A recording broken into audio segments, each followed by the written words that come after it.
Salut à toi et bienvenue dans cette vidéo sur comment réussir son cycle bachelor en informatique en Allemagne en 3 ans. J'ai bien dit oui, en 3 ans.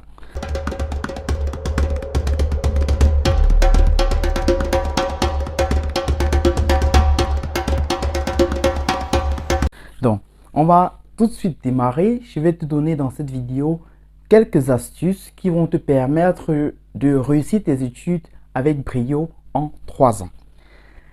La première astuce, c'est le mindset. Le mindset. On parle toujours de mindset, mais on ne sait pas justement les conséquences qu'un mauvais mindset peut avoir sur notre réussite en général. Le mindset est très important. Un bon mindset est très important pour te permettre justement de réussir tes études avec brio en 3 ans. Il faut positiver.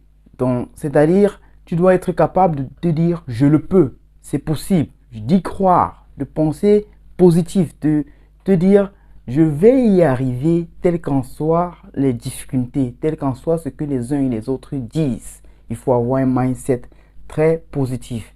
Il y a beaucoup qui arrivent et qui très rapidement en 3 ans. Donc, il faut donc te mettre dans la tête, c'est 3 ans ou rien. Dans ma tête, je veux réussir en 3 ans et te dire que c'est possible d'y arriver.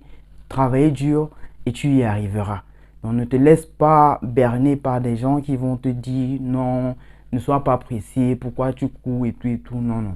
Il faut juste bien t'organiser et tu vas t'en sortir.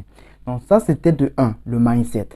De 2, tu dois connaître le contenu de tes matières. Il y en a qui se lèvent là, ils disent qu'ils vont aller étudier, mais ils ne savent même pas toutes les matières qu'il y a au programme pendant leurs études. Je ris, mais c'est vrai. Il y a beaucoup de personnes qui vont étudier, qui s'inscrivent à une filière, mais ne connaissent même pas le contenu des matières de la filière qu'ils étudient. Est-ce que vous pouvez croire ça? Mais il faut faire attention. Il faut donc lire ton programme. Il faut lire ce que l'université a prévu pour toi comme matière afin de réussir ton cycle de bachelor. Tu dois savoir à quoi est-ce que tu as affaire.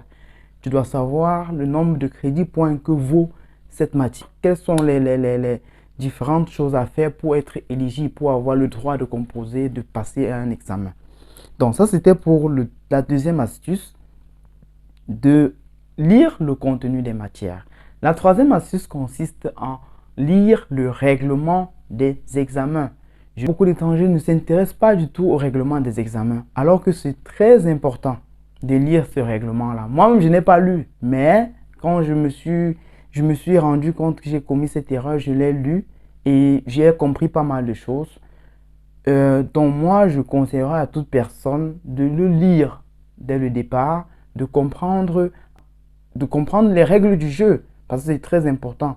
Tu ne peux pas venir jouer un match et tu ne sais même pas les règles du jeu. Tu ne sais pas quand est-ce que tu commets une faute, tu ne sais pas quand est-ce que tu dois marquer un but, où est-ce que tu dois te placer. Tu ne sais même pas quand est-ce que tu marques. Tu ne peux pas jouer seulement comme ça.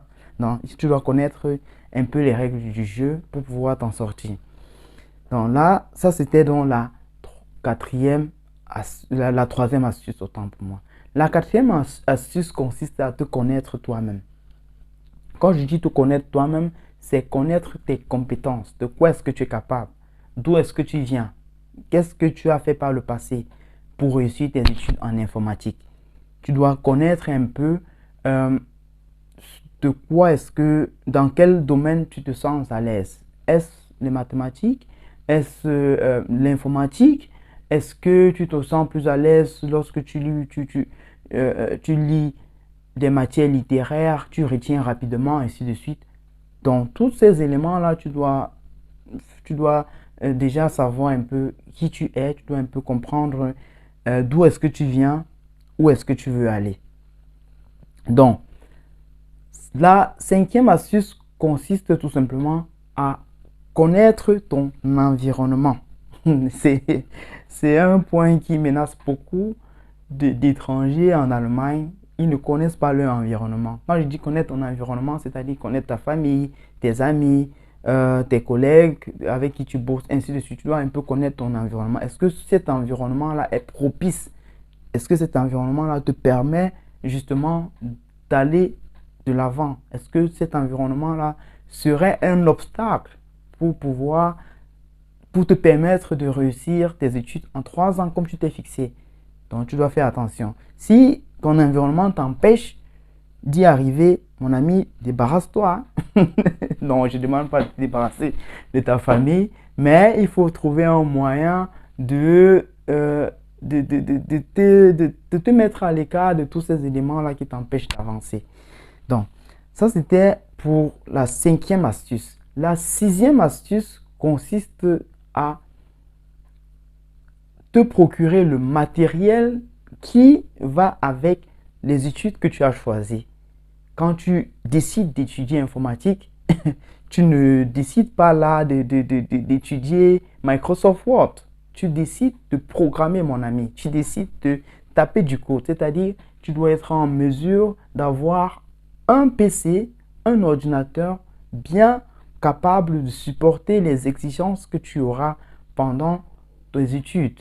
Donc, c'est-à-dire, tu dois être en mesure d'avoir un ordinateur bien performant pour pouvoir t'en sortir, pour pouvoir réussir tes études rapidement, pour pouvoir exécuter tes programmes rapidement. Il y a d'autres vidéos dans lesquelles je te montrerai, je te dirai comment choisir ton PC, un bon PC qui est adapté pour tes études.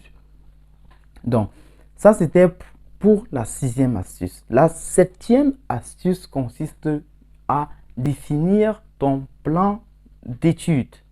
Tu dois définir ton plan d'études en fonction de tous ces éléments que j'ai cités plus haut. Tu connais déjà les matières auxquelles tu feras face pendant ton cursus. Tu connais déjà le règlement, tu connais les règles du jeu.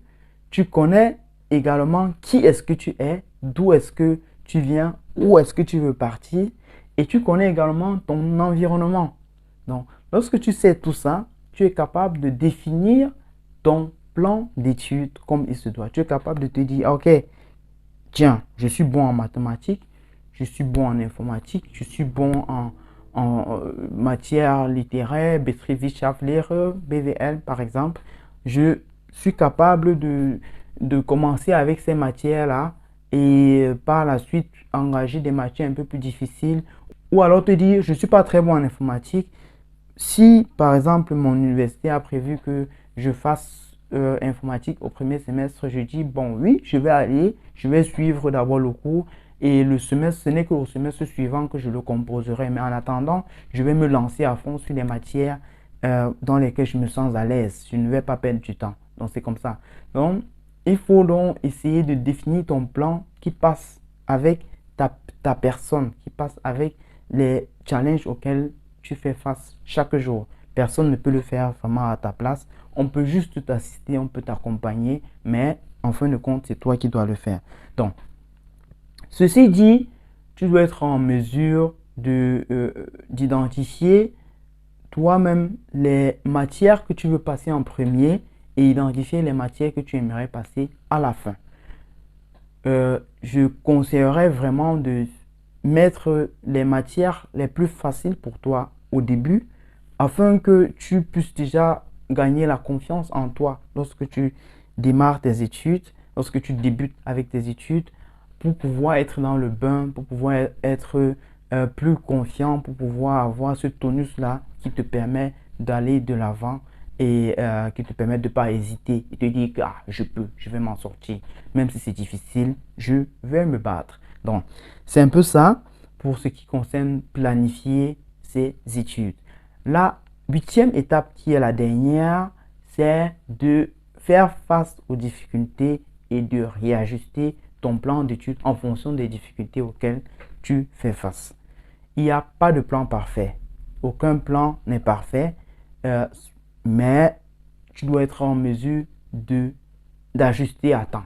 Tu ne dois pas attendre quand tout se gâte, tout ne fonctionne pas bien avant que tu dises, ok, maintenant on fait comment, ou bien ça n'a pas marché, on s'en tient au plan et tout, non. Tu dois ajuster, tu dois adapter rapidement afin que tu puisses justement réussir tes études en 3 ans comme tu t'es fixé initialement. Peu importe, même si c'est qu'à la fin ça ne donne pas, tu dois être en mesure d'ajuster ton plan au fur et à mesure pour pouvoir avancer. Ce qui est important dans cette vidéo, c'est de te faire comprendre que tu peux réussir tes études en 3 ans. Mais il peut arriver que tu ne réussisses pas en 3 ans. Mais si tu t'étais déjà donné pour objectif de réussir tes études en 3 ans, ça peut arriver que tu réussisses en 3 ans et demi ou voire même en 4 ans. Je ne sais pas.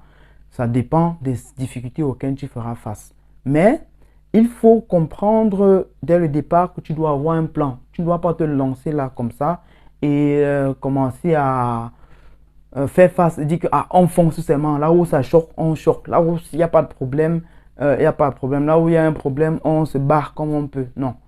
Tu dois être en mesure de te dire, ok, je veux ceci. Maintenant, qu'est-ce qu'il en ressort? Qu'est-ce qu'il en est concrètement de la réalité?